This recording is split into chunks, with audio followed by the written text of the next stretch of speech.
6:12 a.m. Sandra Pruitt, president of the Maplewood Ridge HOA, is on her knees on my driveway, running a box cutter through the court-ordered safety strips on my wheelchair ramp.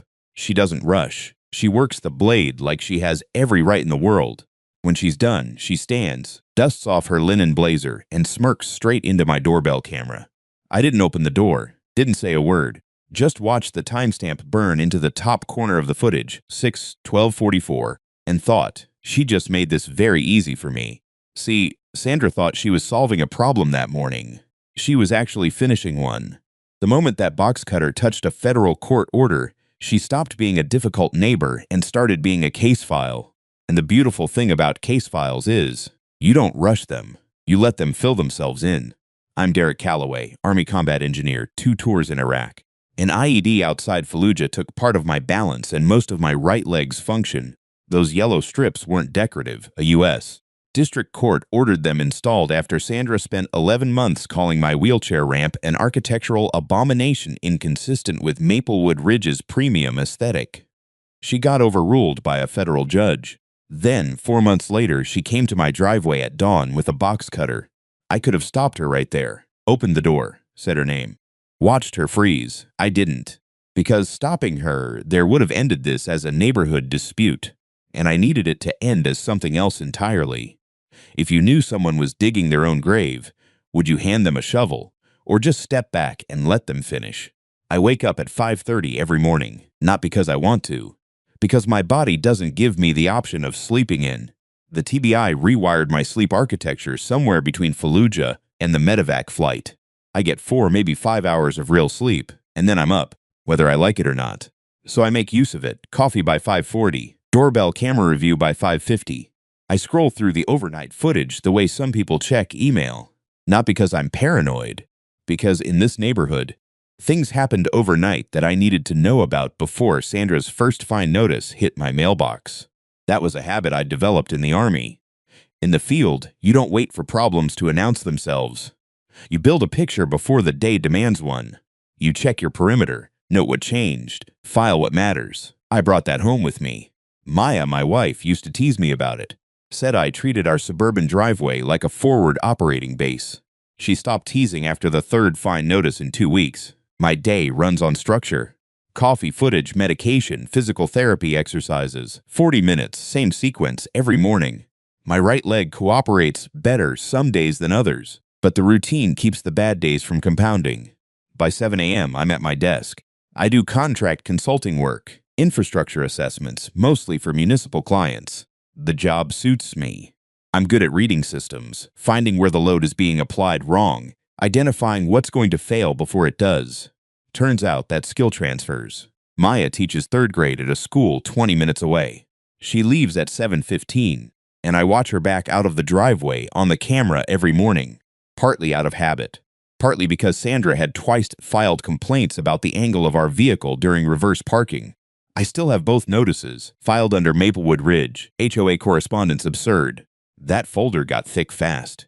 We moved to Maplewood Ridge because the single-story layout worked for my mobility on bad days, and because the neighborhood looked quiet on paper. It was quiet, in the way a pressure cooker is quiet, right up until it isn't. I'd lived in actual war zones. I knew what controlled tension felt like. Maplewood Ridge had it. The lawns were too perfect. The smiles at the mailbox lasted exactly 1 second too long. People lowered their voices when Sandra's Escalade turned onto the street. I noticed that in week 1. I didn't say anything about it then. I just noted it. That's the thing about being a combat engineer. You don't need chaos to tell you something's wrong. You just need to know where to look. And I was already looking. I have a rule I've kept since I got back from my 2nd tour. Don't react to the first thing. React to the pattern. In Iraq, the most dangerous moment wasn't the first shot, it was the second. The first shot was bait. It was designed to make you move, make you predictable, pull you out of cover and into someone else's plan.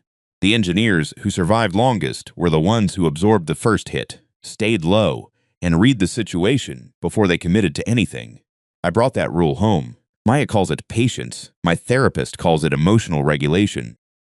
I call it the only thing that's kept me from making expensive mistakes. Because here's what I've learned about people who abuse small amounts of power. They are almost always their own worst enemy. They don't need you to destroy them. They need you to stay out of the way long enough for them to do it themselves. The problem is that most people can't resist reacting early. And the moment you react early, you give them something to point at. You become the problem. You hand them the narrative. I wasn't going to hand Sandra Pruitt anything. Not because I was above it. Because I'd seen this type before. Not in HOA meeting rooms, in supply chains, in contractor disputes, in the way certain sergeants ran their units. There's a specific kind of person who mistakes the absence of pushback for permission. They interpret silence as weakness. They take your restraint as confirmation that they're untouchable. And so they keep going. They push further. They start to believe their own story so completely that they stop checking whether the ground beneath them is still solid. That's when they become dangerous to themselves. Sandra had been fining us since month 2. Herb garden pots, $300, because Maya's terracotta planters were inconsistent with approved xeriscaping. A parking notice because my truck was 3 inches past the property line during a doctor's appointment. A written warning about the color of our front door, which had not changed since we moved in. Each one arrived within 24 hours of the supposed infraction. Each one was signed in Sandra's looping cursive, with a small smiley face beneath her name that I can only describe as the administrative equivalent of a threat. I paid the first 2, not because I agreed, because I was still learning the terrain. By the 3rd, I'd stopped paying and started filing, not with the HOA, not yet. Just in a folder on my desktop.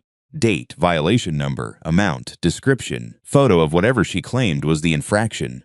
I cross-referenced each one against the actual CC&Rs, kept the envelope, kept the postmark.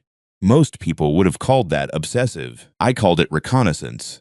There's a difference between a person who's difficult and a person who's building a record against themselves. And the gap between those two is exactly where patience lives. Let me tell you what that ramp actually meant. Not symbolically, practically. On a good day, I can navigate the 2 front steps with a hand on the railing and enough concentration to make it look easy. On a bad day, and bad days come without warning, without pattern, without the courtesy of advance notice, my right leg gives maybe 60%. My balance goes first. Then depth perception. The TBI doesn't announce itself. It just arrives, and suddenly the distance between my front door and my driveway becomes a genuine risk calculation. The ramp eliminated that calculation. It wasn't a luxury. It wasn't a statement. It was the difference between leaving my house independently and waiting for Maya to come home to help me down 2 steps.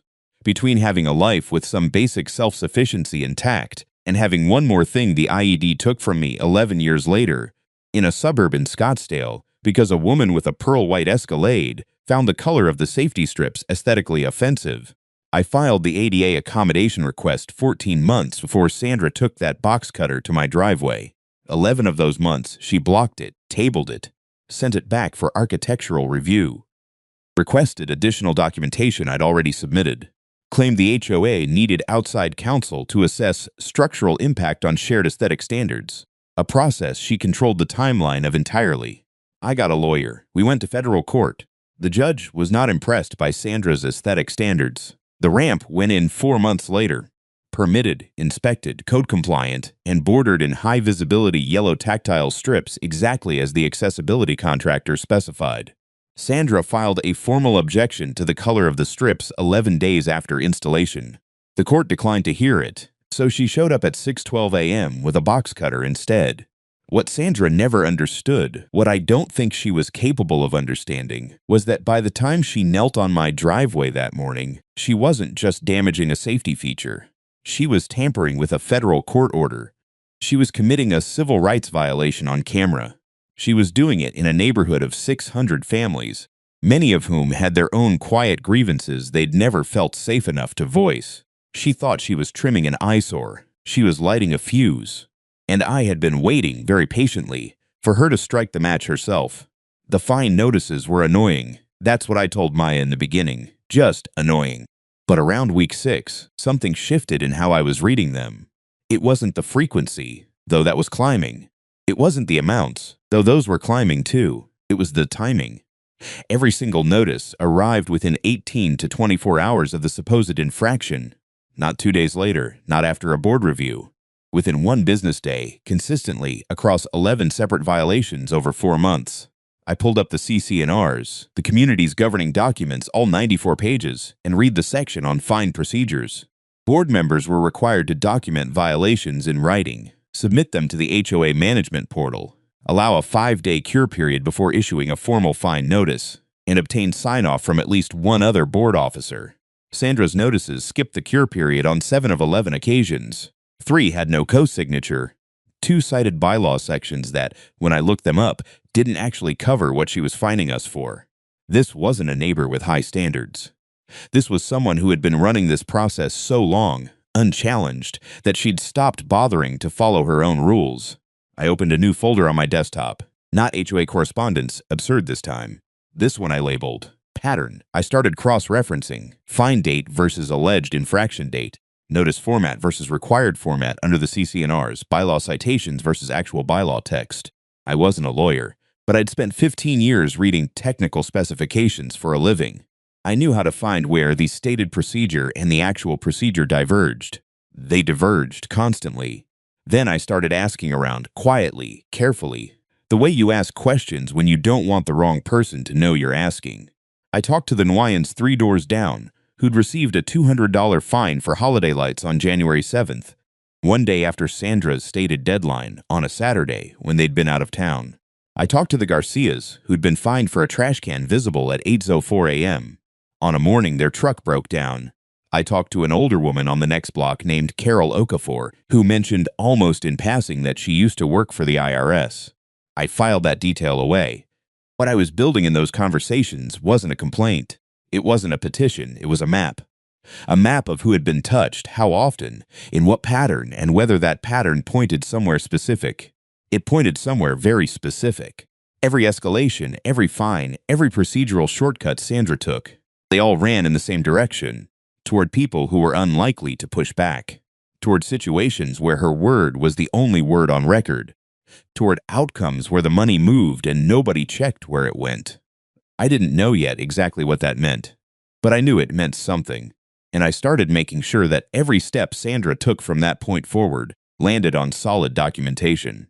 Have you ever watched someone move through a room and realized, before they did, that every door they were opening was actually closing behind them? 3 days after the box cutter incident, I sent Sandra Pruitt an email, not to her personal address, to the official HOA president contact, the one listed in the community portal, the one that logged timestamps automatically and archived every message sent and received. I chose that channel deliberately. The email was 4 sentences. Miss Pruitt, I'm writing to document that on the morning of date, the tactile safety strips on my court-ordered wheelchair ramp were damaged. I have footage of the incident. I'd ask that you review the terms of the federal court order, issued in case number, before any further action is taken regarding my accessibility accommodation. I'm happy to discuss this through proper channels if you'd like to reach out. No accusation by name. No threat. No mention of lawyers or federal violations or what I actually had on that camera. Just a quiet, documented nudge that said, I saw what happened and I know what it means. I gave her a door. She didn't take it. Her response came back in 6 hours, 2 sentences. All HOA common area maintenance is conducted in accordance with community standards. If you have concerns about your property, please submit a formal inquiry through the resident portal. She didn't address the court order, didn't acknowledge the ramp, didn't explain or deny or even pretend to be confused. She just redirected. The administrative equivalent of hanging up the phone. I read that response 3 times. Then I saved it, printed it, dated it, and added it to the pattern folder. Here's what that email told me, not what she wrote, but what she didn't write. She didn't say, I don't know what you're referring to. She didn't say, I'll look into it. She didn't say that wasn't me. She responded to a message about a federal court order with boilerplate about community standards, which meant one of 2 things. She either didn't understand the seriousness of what she'd done, or she understood it perfectly and believed she was untouchable enough not to care. Either way, she just confirmed something important. She wasn't going to stop on her own. I could have escalated right then, called my attorney, filed a contempt motion, gone back to the federal court within the week. I had the footage, I had the email non-response, I had the case number. It would have been clean, fast, and fully justified. But clean and fast would have ended this as a ramp dispute. I needed it to end as everything it actually was, And for that, I needed Sandra to keep moving, to keep finding, keep pushing, keep signing her name to things she hadn't bothered to verify. I needed the full picture, not just one frame. So I closed the email thread and went back to my documentation folder. And I waited for her next move. When someone hands you a reason to stop them and they ignore it, is that still a mistake or is it a choice? She didn't wait long. 4 days after my email, a new fine notice appeared in the portal. Overnight parking violation. My truck, which had been parked in my own driveway, allegedly extended past the property boundary line between 11 p.m. and 6 a.m. amount, $175, no photo attached, no co-signature from a second board officer. Cure period. Waived per Sandra's standard operating procedure. 2 days after that, a noise complaint. My PAP machine, medical equipment I use for sleep apnea related to the TBI, had allegedly been audible from the public walkway between the hours of 1 and 3 a.m. I want you to sit with that for a moment.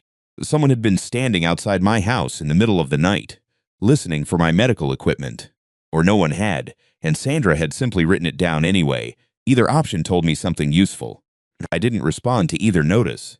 I logged them: date, amount, violation claimed, procedural defects, whether a photo was attached, whether the cure period was honored. My spreadsheet had 12 columns by this point. I was running it like an audit, because that's what it was becoming. What I was watching wasn't a neighbor with a grudge. It was a pattern of administrative abuse so consistent, so procedurally identical across dozens of incidents that it had the feel of something practiced, something that had been running for years before I arrived, and would keep running after me on someone else's driveway, in someone else's name, unless it was stopped at the root. Sandra wasn't just coming after me. She was showing me exactly how she operated. Every fine, every skipped procedure, every notice with no co-signature. She was handing me the anatomy of her own system. I kept taking notes. The trap wasn't something I was building. It was something she was building, one signed notice at a time, and all I had to do was make sure I was there to catch it when it finished constructing itself. How many times does a person have to repeat the same mistake before it stops being a mistake and starts being a pattern? 3 weeks after the box cutter incident, I called my attorney, not to file anything. Not yet. Just to talk through what I had and what I still needed. David Reyes had handled my ADA case from the beginning. Methodical, unhurried, the kind of lawyer who reads every footnote and bills you honestly for it. I walked him through the footage, the email non-response, the fine notices, the procedural defects I'd cataloged, the CPAP complaint. He was quiet for a long moment. Then he said, "Keep going, don't file anything yet. Just keep building the record." That was all I needed to hear. I upgraded my doorbell camera system that week. 2 additional units covering the full driveway perimeter and the street-facing side of the ramp. Not because I was expecting Sandra to come back with the box cutter. Because I wanted every inch of that approach documented, time-stamped, and cloud-backed before she sent anyone else. I submitted a public records request to the HOA management company for all fine notices issued in the last 24 months, all board meeting minutes, all vendor contracts, and all financial disbursement records. This was my right under Arizona HOA statutes, a fact I had looked up, highlighted, and cited directly in the request letter. I gave them the required 14-day response window. They came back with partial records on day 13, missing, vendor contracts and financial disbursements. I noted the omission, confirmed receipt of what they did send, and submitted a follow-up request for the missing documents. Politely, specifically, with the statute number in the subject line. I also started keeping a call log. Every phone interaction with any HOA representative. Date, time, name of person, summary of conversation, outcome. If it was on voicemail, I saved the file. If it was in person, I wrote it down within the hour while the details were sharp. David had told me once that the difference between a complaint and a case was documentation density. A complaint is one person's word. A case is a sequence of time-stamped, cross-referenced, independently verifiable events that tells its own story without you having to narrate it. I was building a case, not against a neighbor, against a system that had been running unchecked long enough to believe it was invisible. The financial records would come. I wasn't worried about the timeline. Sandra was still moving, still generating material. I just needed to make sure every move she made landed somewhere permanent. What does it mean when the most dangerous thing you can do to someone is simply pay attention? Sandra noticed I had stopped paying fines. I know this because the notices started arriving faster. Week 1 of my records request. A landscaping deviation notice. One of Maya's herb pots had allegedly migrated 8 inches beyond the approved planting zone. Week 2. A formal warning that our exterior paint showed visible weathering inconsistent with community standards. Our house was 4 years old and had been repainted 14 months prior. Week 3. A letter informing us that our HOA account had been flagged for non-compliance accumulation, and that unpaid fines totaling $810 would be referred to the HOA's collections attorney, if not resolved within 30 days. $810. Across violations that ranged from procedurally defective to factually fabricated, I didn't pay. I documented. But that collections letter did something I hadn't anticipated. It went to our mortgage servicer as a courtesy copy. Standard procedure in Arizona HOA disputes. Sandra knew exactly what she was doing, which triggered a flag on our loan account. Nothing serious in the short term, but enough to put Maya on the phone with our bank for 2 hours on a Tuesday afternoon, explaining that the violations were disputed and that we had legal representation. Maya was calm about it, she always was. But that evening she sat across from me at the kitchen table and asked quietly, "How much longer?" I didn't have a clean answer. I told her I needed Sandra to keep going, that every notice, every collections threat, every procedural shortcut was adding weight to the same side of the scale, that if we stopped her now, we'd win this dispute. But if we waited, if we let her finish, we'd end something much larger. Maya looked at me for a long moment. Then she said, "Okay, but I wanted on the record that those herb pots were exactly where they were supposed to be." I added it to the log. The cost of patience isn't abstract. It shows up in Tuesday phone calls and kitchen table conversations and the particular kind of tired that comes from being right but not yet being able to prove it to everyone who needs to see it. I absorbed it, and I kept going. The quarterly HOA meeting was held on a Thursday evening in the clubhouse, a room Sandra ran like a private dining room she'd never technically paid for, but considered entirely hers. I came, Maya came, David Reyes came, which I hadn't announced in advance. 40-something residents filled the rows of chairs. Sandra stood at the podium in a cream blazer, reading from a prepared agenda with the unhurried confidence of someone who had never once been interrupted in this room and did not expect tonight to be different. She got to item 7, ongoing compliance issues, Unit 114. That was us. She spent 4 minutes describing our property as a persistent source of community tension. The ramp, which she carefully avoided calling a ramp, referring to it instead as the modified front approach, was characterized as an unresolved aesthetic dispute still under HOA review. The unpaid fines were presented as evidence of our pattern of non-cooperation with community governance. And then she said the thing that mattered most. It's also come to my attention that Mr.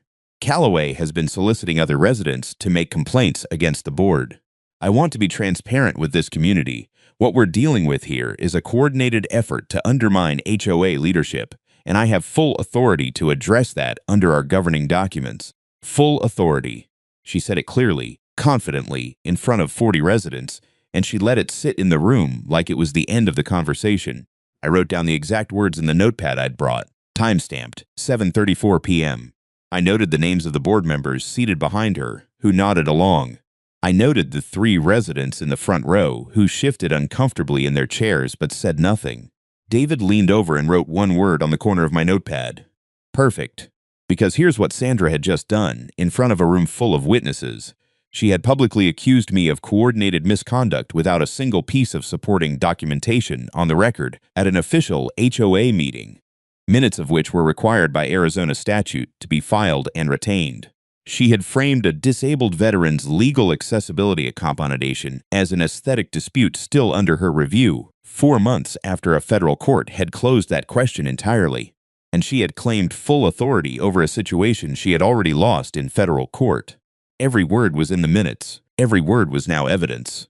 How much damage can one sentence do when it's spoken by the wrong person, in the wrong room, with the wrong people writing it down? After the meeting, Sandra escalated in every direction at once. Within 48 hours, she had contacted my VA case manager, a woman named Patricia Huang who I'd worked with for 3 years, and left a voicemail implying that I was exhibiting erratic and confrontational behavior toward community members and that the VA might want to conduct a wellness check. Patricia called me directly the next morning, read me the voicemail verbatim, and asked if I wanted her to document it officially. I told her yes. Please document everything.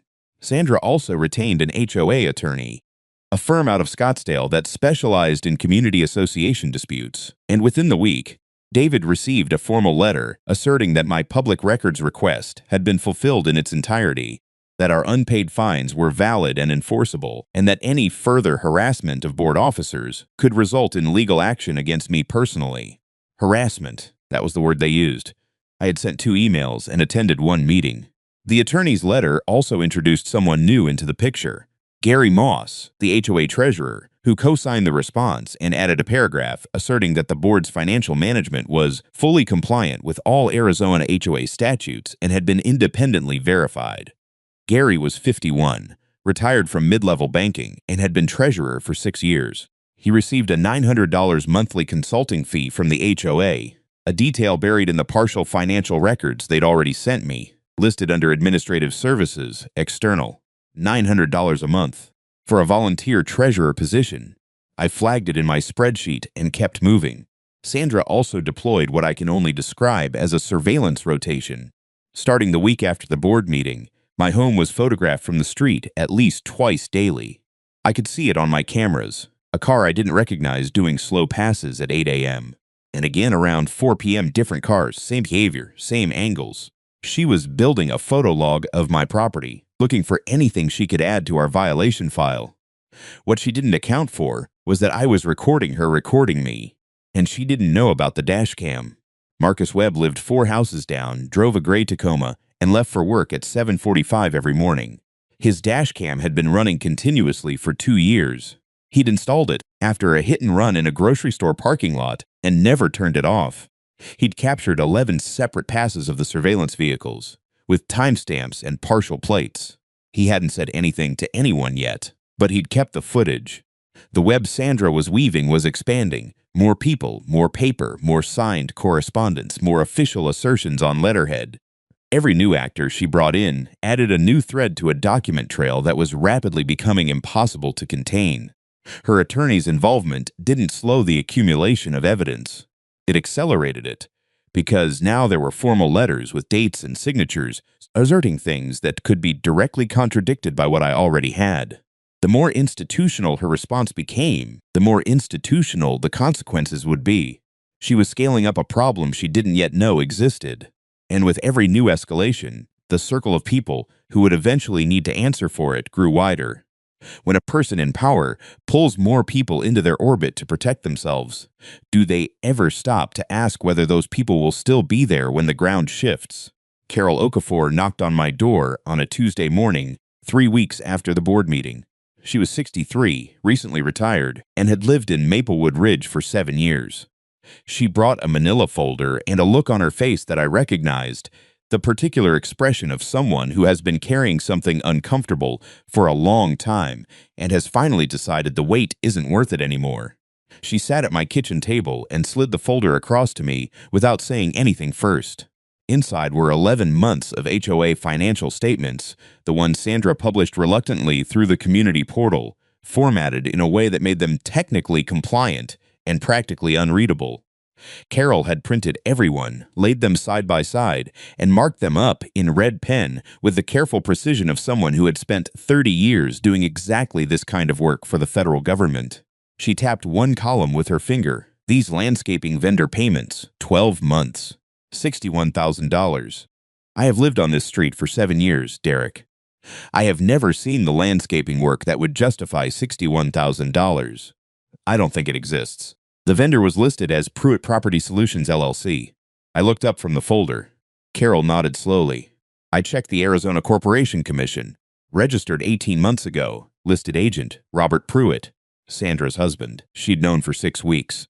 Had spent those 6 weeks checking and rechecking her own work, pulling public records, running the numbers 4 different ways, making absolutely certain before she brought it to anyone. She was not a person who made accusations lightly. 30 years with the IRS had cured her of that permanently. But she'd also spent those 6 weeks afraid. Afraid of what Sandra would do if she found out. Afraid of being the one person who stood up in a neighborhood where standing up had visible consequences. Afraid that without someone else willing to go the distance, her folder would become nothing more than a very well-organized grievance. She looked at me across the table. I heard what she said at the meeting. About you soliciting complaints. A pause. I decided I'd rather be a complaint than a bystander. I called David Reyes before Carol's car had left the driveway.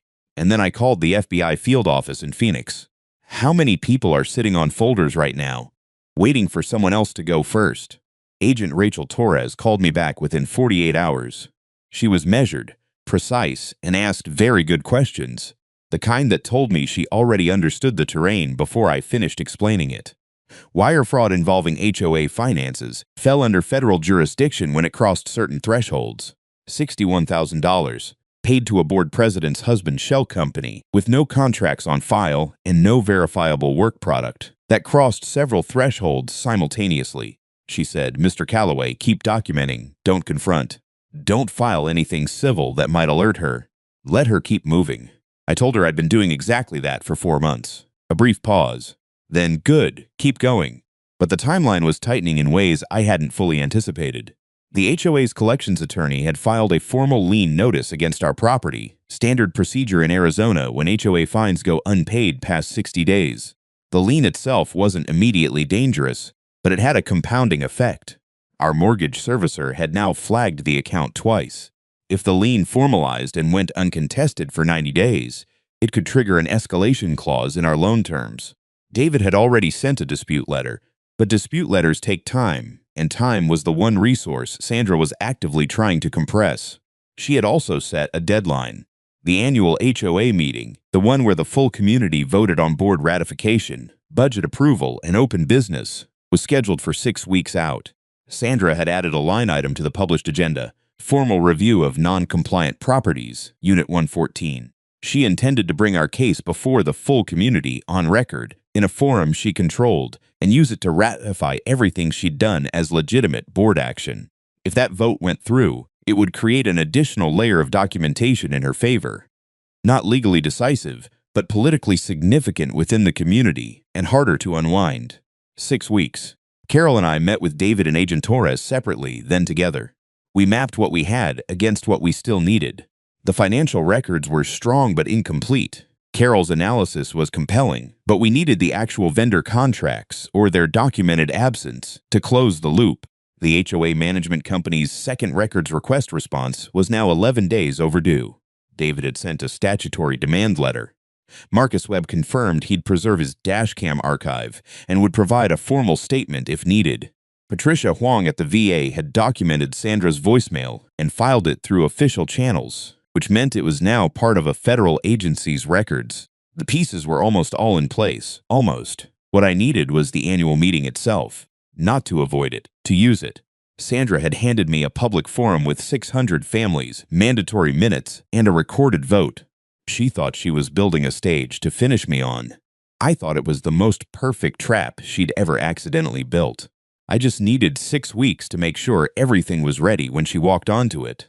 When your enemy sets the date and chooses the room, and you realize they've just handed you exactly what you needed, do you correct them or do you confirm the reservation? The missing financial records arrived on day 19 of the statutory demand period, not voluntarily.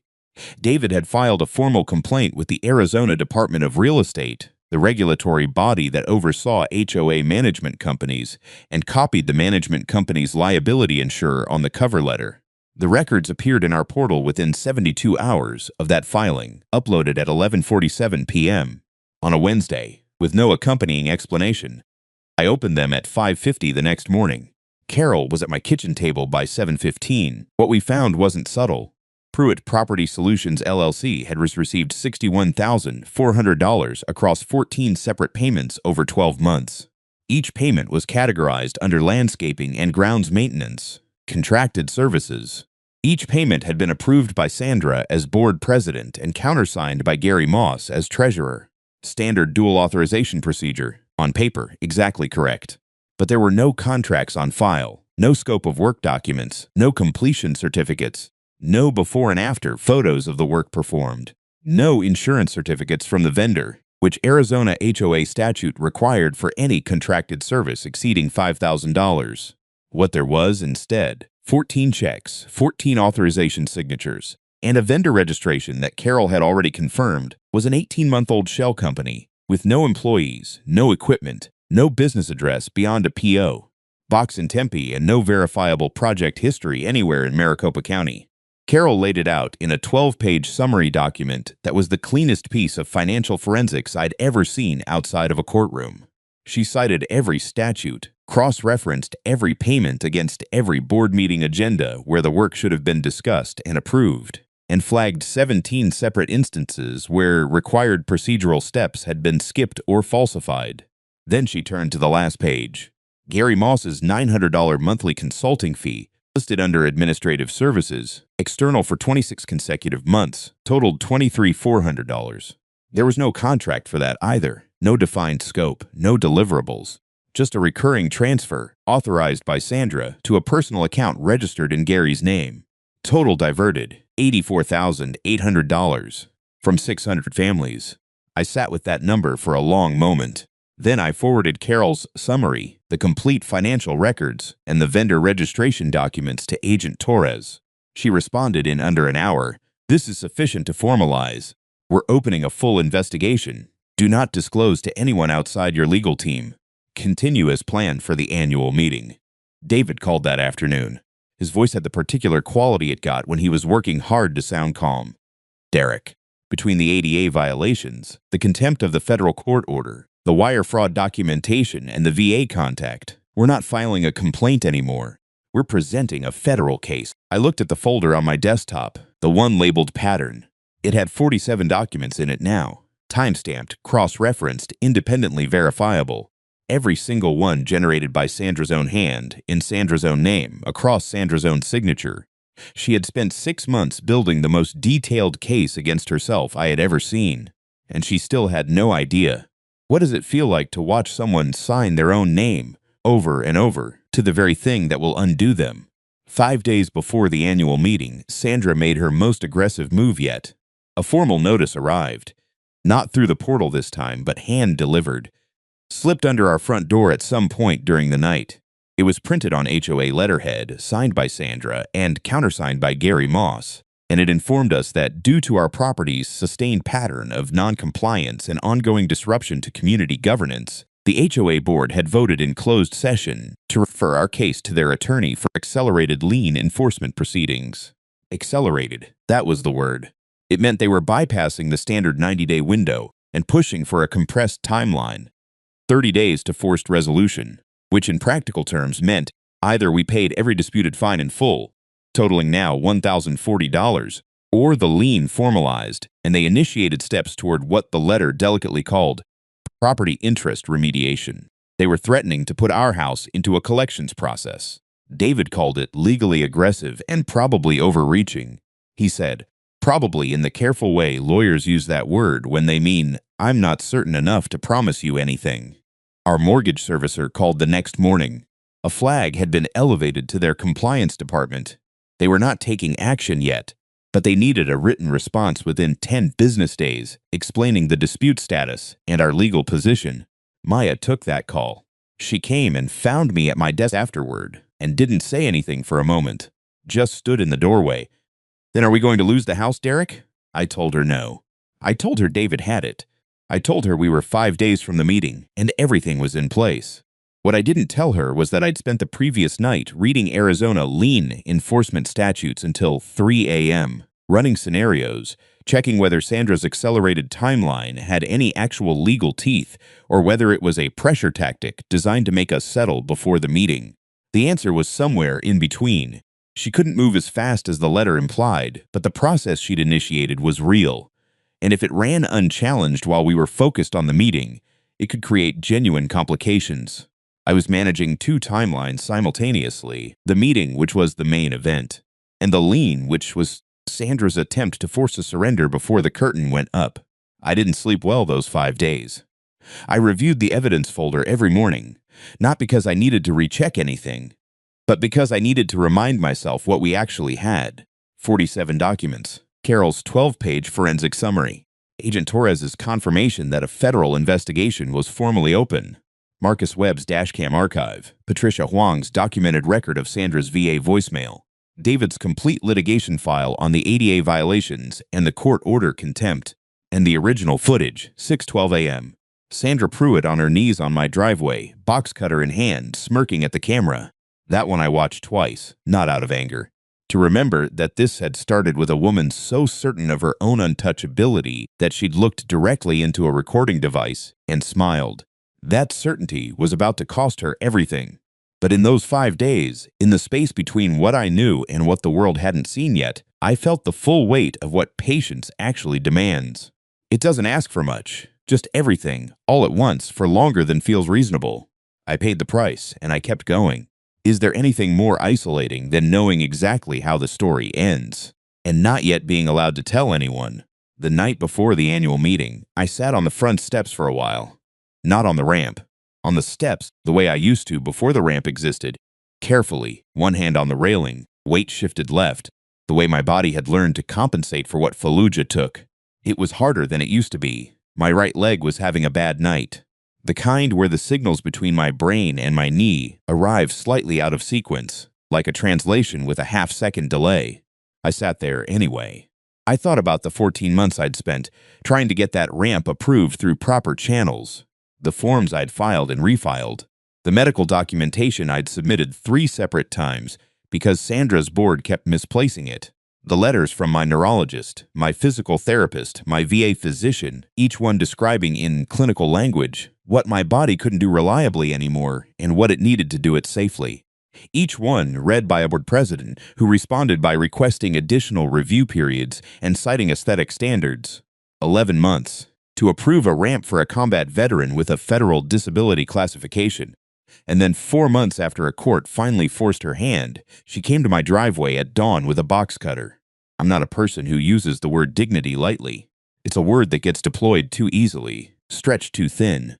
But there's a specific kind of indignity in having to prove, repeatedly, to someone who has already decided not to care, that your body's limitations are real, and that accommodating them doesn't make you a problem to be managed. I had proved it to a federal court. Sandra had responded by kneeling on my driveway and smiling at my camera. That's what this had always been about. Underneath all the fine notices, and the legal filings, and the forensic spreadsheets. Not money, not property values, not aesthetic standards. The belief that some people's needs were negotiable. That a wheelchair ramp on a premium street was a concession rather than a right. That a veteran who pushed back could be buried in paperwork until he gave up or moved. I hadn't given up. I hadn't moved. And tomorrow, in a room full of the neighbors Sandra had been quietly robbing for years, every document in that folder was going to speak for itself. I went back inside, took my medication, and went to bed. I slept better than I had in weeks. What do you call it when the thing someone tried hardest to take from you becomes the exact reason they can't escape what's coming? 340 residents came to the annual meeting. The clubhouse held 200 comfortably. By 7 o'clock, people were standing along the back wall and spilling into the corridor. Word had moved through the neighborhood in the days before. Quietly, the way things move when people have been waiting a long time for permission to pay attention. I don't know exactly what they expected. I don't think most of them knew either. But they came. Sandra opened the meeting at 7:02 p.m. From her usual position behind the podium, cream blazer, reading glasses, agenda printed and tabbed. She looked, if anything, more composed than usual. The room's unusual fullness seemed to read to her as validation, proof that the community was engaged, that her leadership commanded attention. She welcomed everyone with the practiced warmth of a hotel manager addressing loyalty members. She moved through the first 6 agenda items without incident. Budget overview. Landscaping updates, I noted the line item, said nothing. Upcoming community events.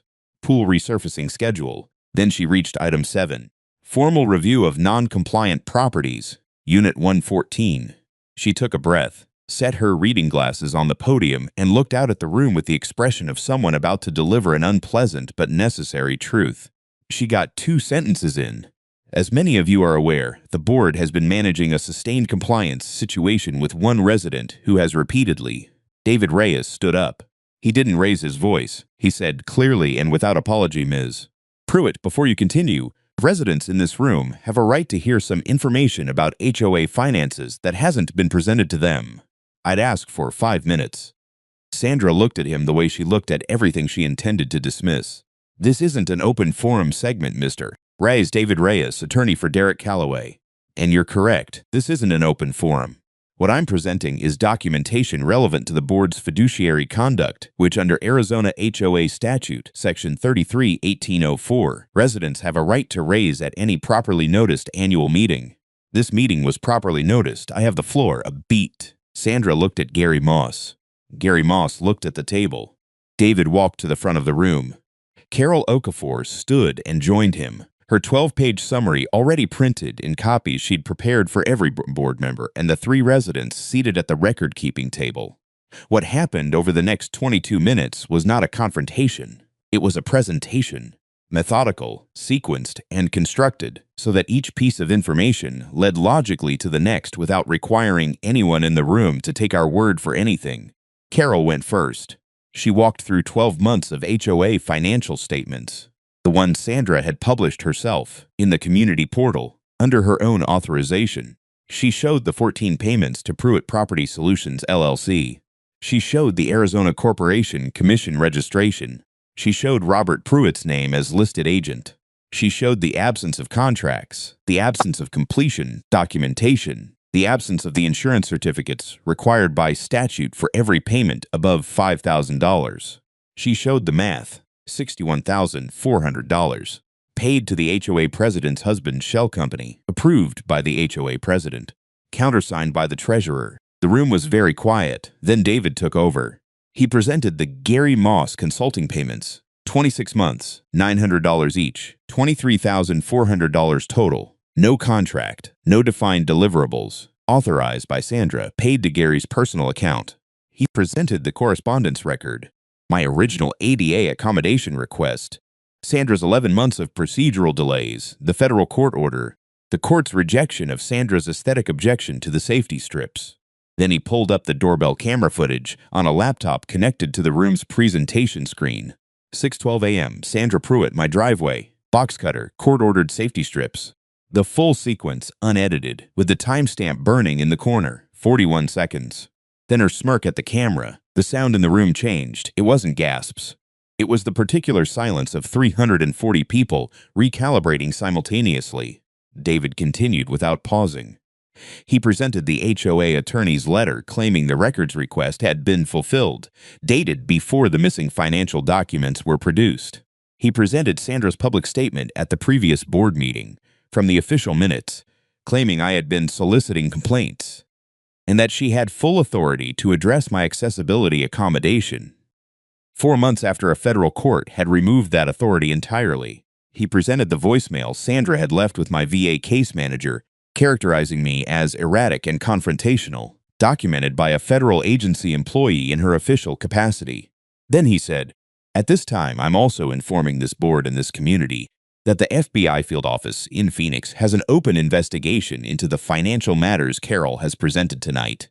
This is not a threat, and it is not a negotiating position. It is a fact." He paused. "Agent Torres is available by phone if the board would like confirmation." Sandra had not moved from the podium. She was still standing exactly where she'd been when David stood up, hands at her sides, reading glasses folded in her right hand. But something had shifted in her posture. The composed hotel manager's stillness was gone.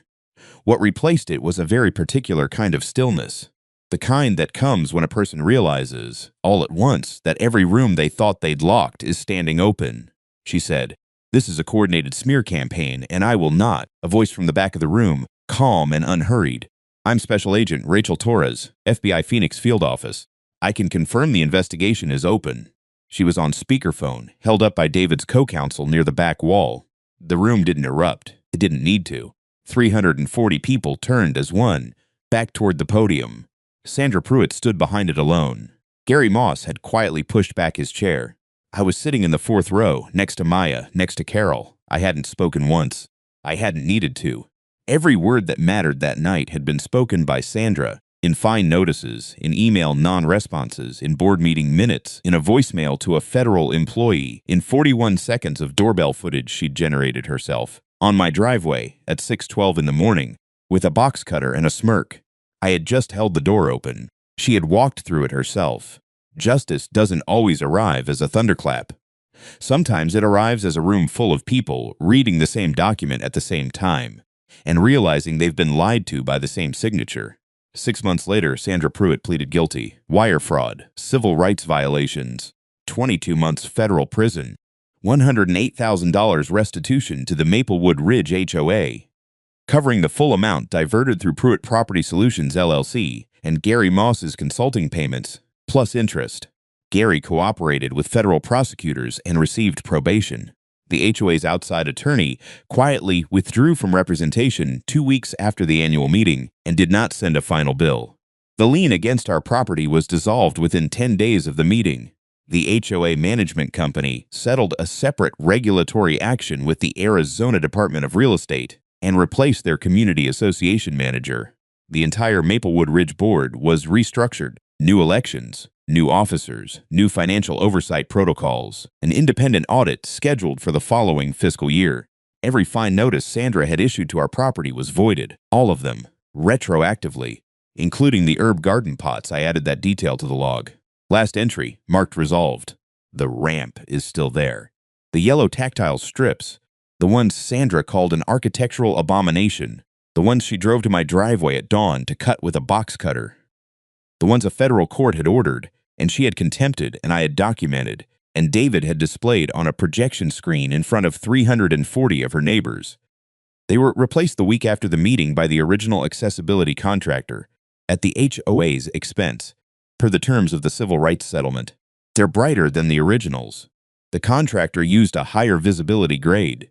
Last week, a girl from 2 houses down, maybe 7 years old, Maya's student from 2 years ago, drew a chalk sun around them on the driveway. Yellow chalk, thick lines, slightly lopsided the way children's suns always are. She didn't know what the strips were for. She just thought the color was cheerful. Maya saw it from the window and called me over. We stood there for a moment, the two of us, looking at a chalk sun on a driveway in Scottsdale, Arizona, drawn around the exact thing someone had tried to erase.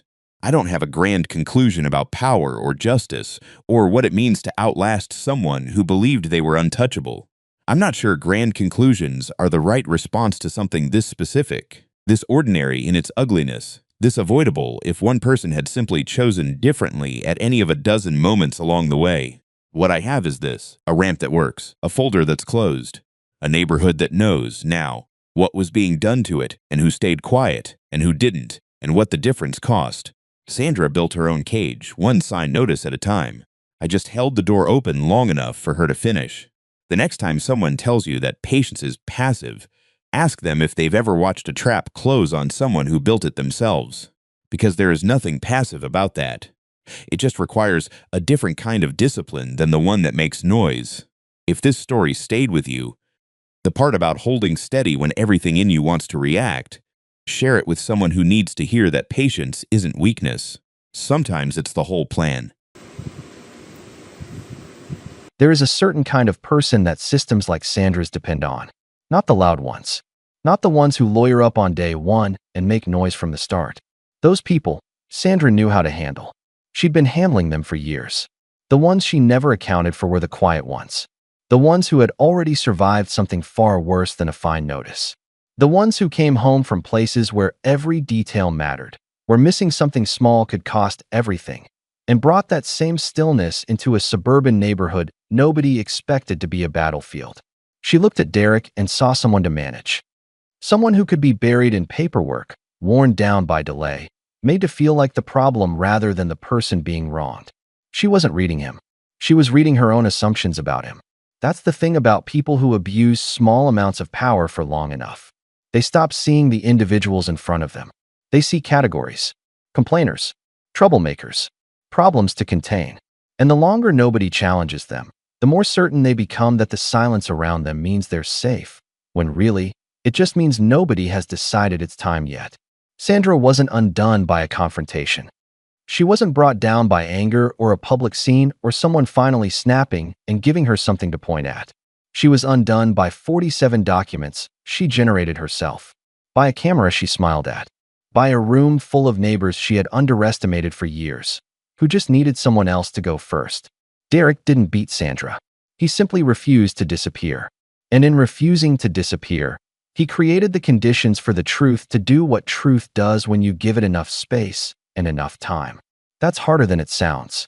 Because patience has a cost that nobody talks about honestly. It costs sleep. It costs Tuesday phone calls your wife has to make to your mortgage company. It costs the particular kind of loneliness that comes from holding a complete picture that you cannot yet show anyone. Patience isn't free. It's just a different kind of price than the one you'd pay for reacting too soon. What this story is really about, underneath the ramp, the box cutter, the fine notices, the FBI, is the question of what it means to be underestimated and what it means to let someone keep doing it on purpose because you understand something they don't, that the most durable kind of victory isn't the loudest one. It's the one that's been documented, witnessed, and allowed to finish building itself before anyone calls it done. The chalk sun a little girl drew around those yellow strips at the end. She had no idea what they meant. She just thought the color was cheerful. Maybe that's the part that stays with me most. That something fought over that hard, for that long, at that cost, ended up being just a patch of bright color on a driveway that a child found beautiful on an ordinary afternoon. Not every story ends that cleanly. Most don't. But this one did. And I think it's worth sitting with the reason why. So I'll leave you with one question. Not about Derek, not about Sandra, but about yourself. If someone mistook your silence for weakness, and you absolutely knew, that the most powerful move was to say nothing and keep building, how long could you hold that? How long before the need to be seen as strong outweighed the discipline of letting the truth accumulate? That's not a judgment. It's just an honest question. And I think the answer tells you more about yourself than any story ever could.